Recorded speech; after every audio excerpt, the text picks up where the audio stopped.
Thanks for tuning in to this week's installment of Ask a Yoga Question, where I answer reader yoga questions on my blog.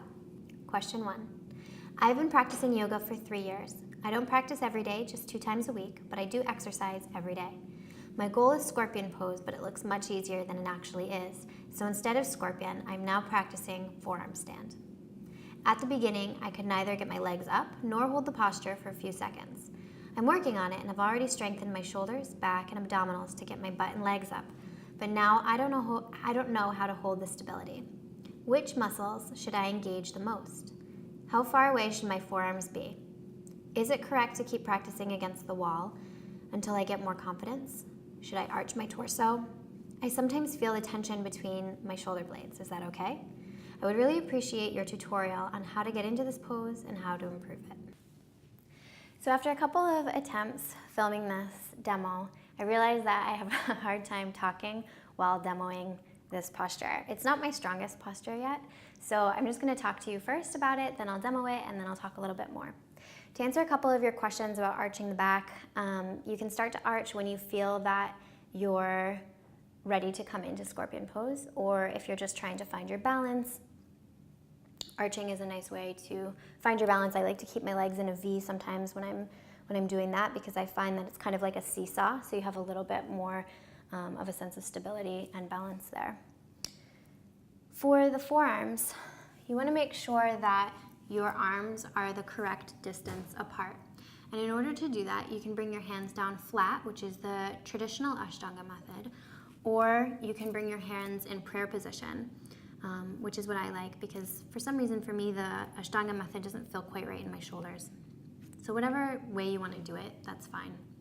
The most important thing is to make sure that you're grabbing the outside edges of the arms, because this will set you up for the proper foundation for your elbows.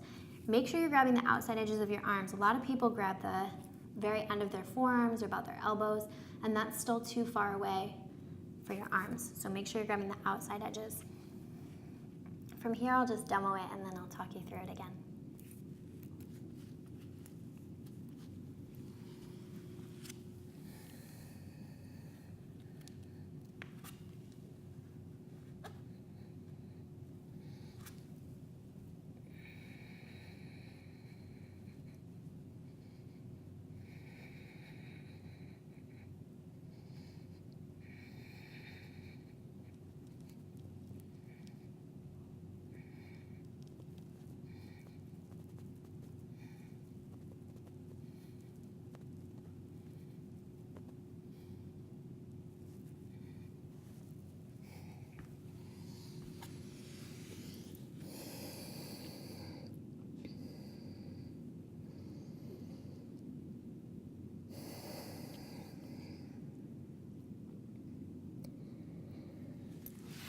Okay,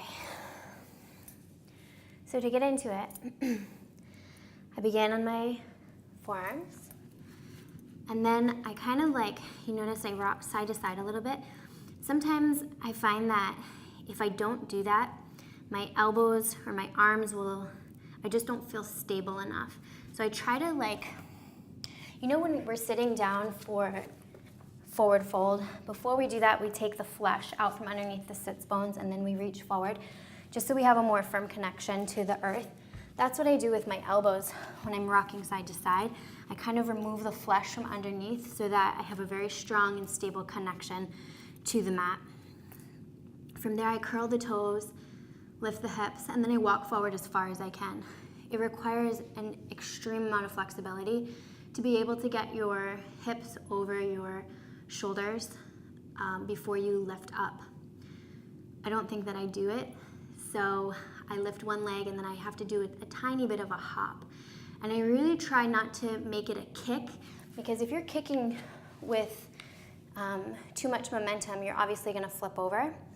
And so instead I try to visualize in my head that the little hop comes from this planted foot, and that hop helps me to lift up, not to lift over.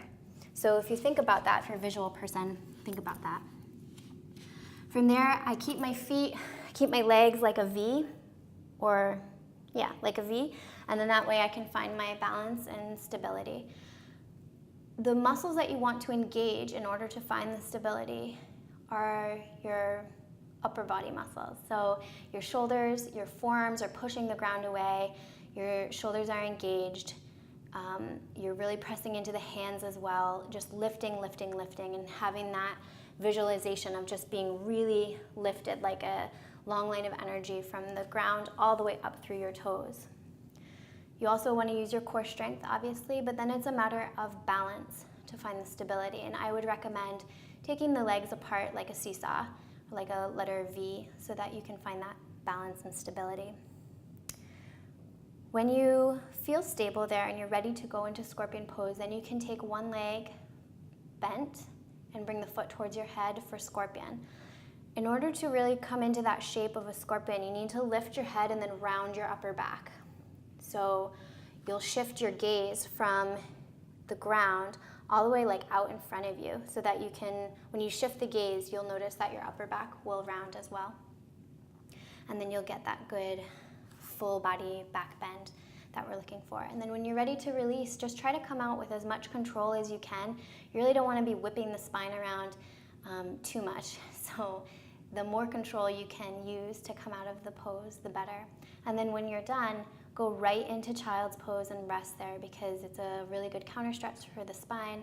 And if you come up too fast, you might get dizzy, and I don't want you to pass out or anything. So I hope that's helpful. I'll demo it one more time, and yeah, let me know if that works for you.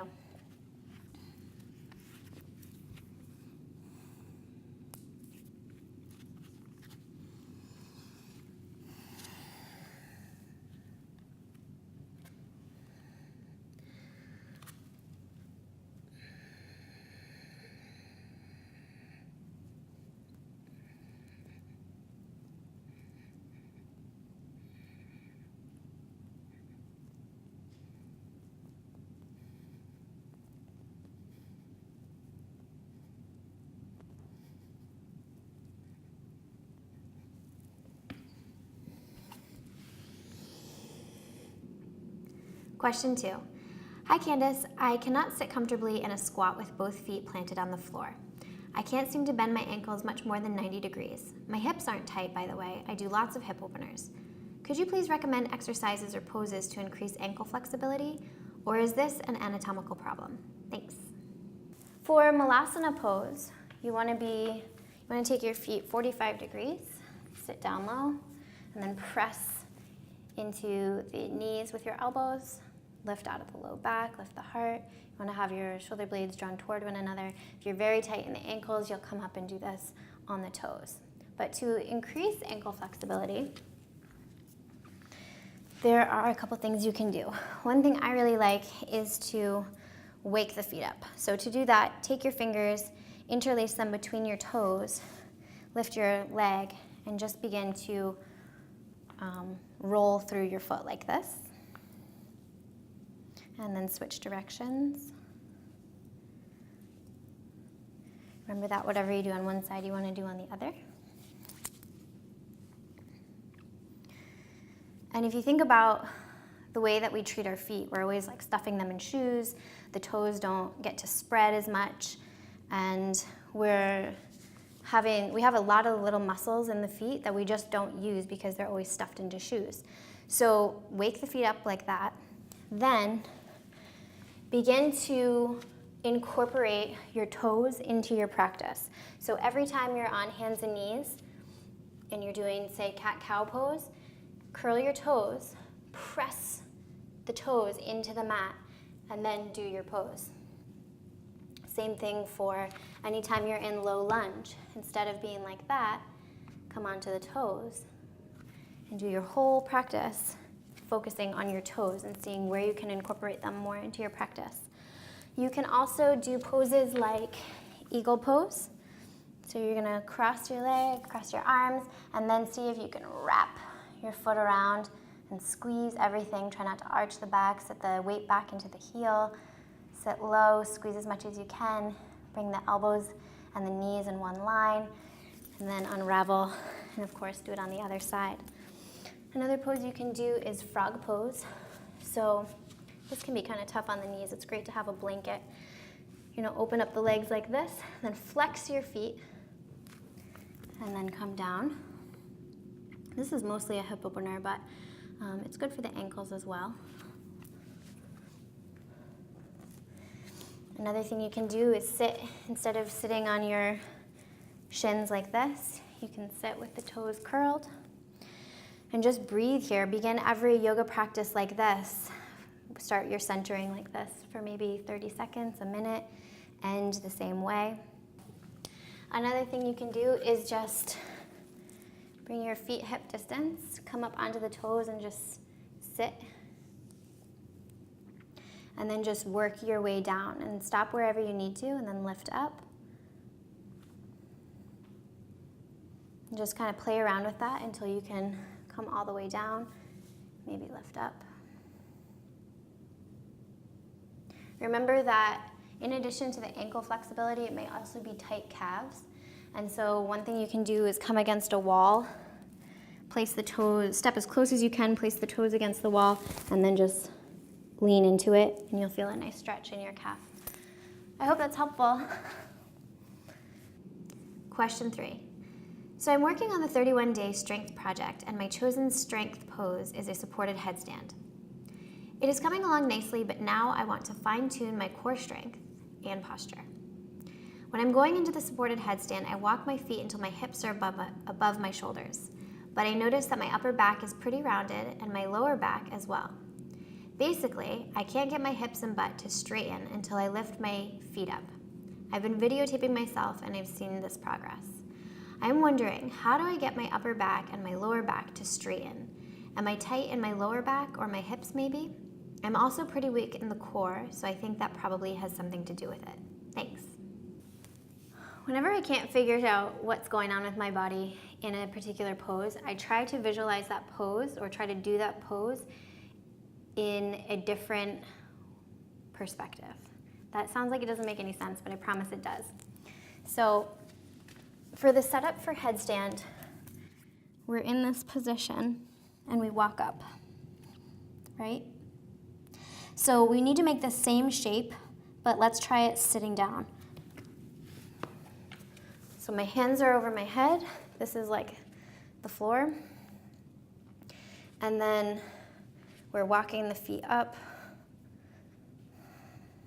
So what is the difference between, you're saying that your back is rounding. So the difference between this and this is core strength and pressing into the ground with the forearms to activate the shoulders. So make sure that you're doing that as you're lifting up. Grabbing opposite arms, interlacing the fingers. The head comes down. Now already, before you start to set up, press into the ground. You'll notice that when I do that, watch my shoulders. I'm not pressing. Now I'm pressing. So keep that pressing sensation. Curl your toes and lift up. Then walk. And then come up when you're ready. Either pike up or lift one leg.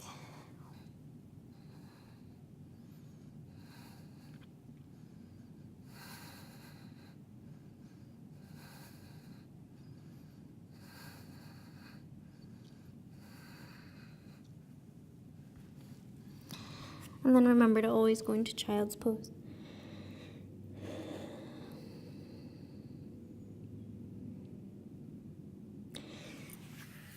So in order to come up without that rounding back, really make sure that you're pressing into your forearms to activate your shoulder, and make sure that you're using your core strength to walk the feet forward and lift the legs up.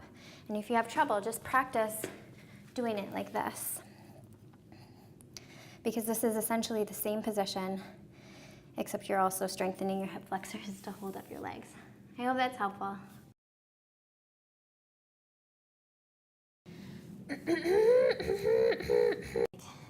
Whoa.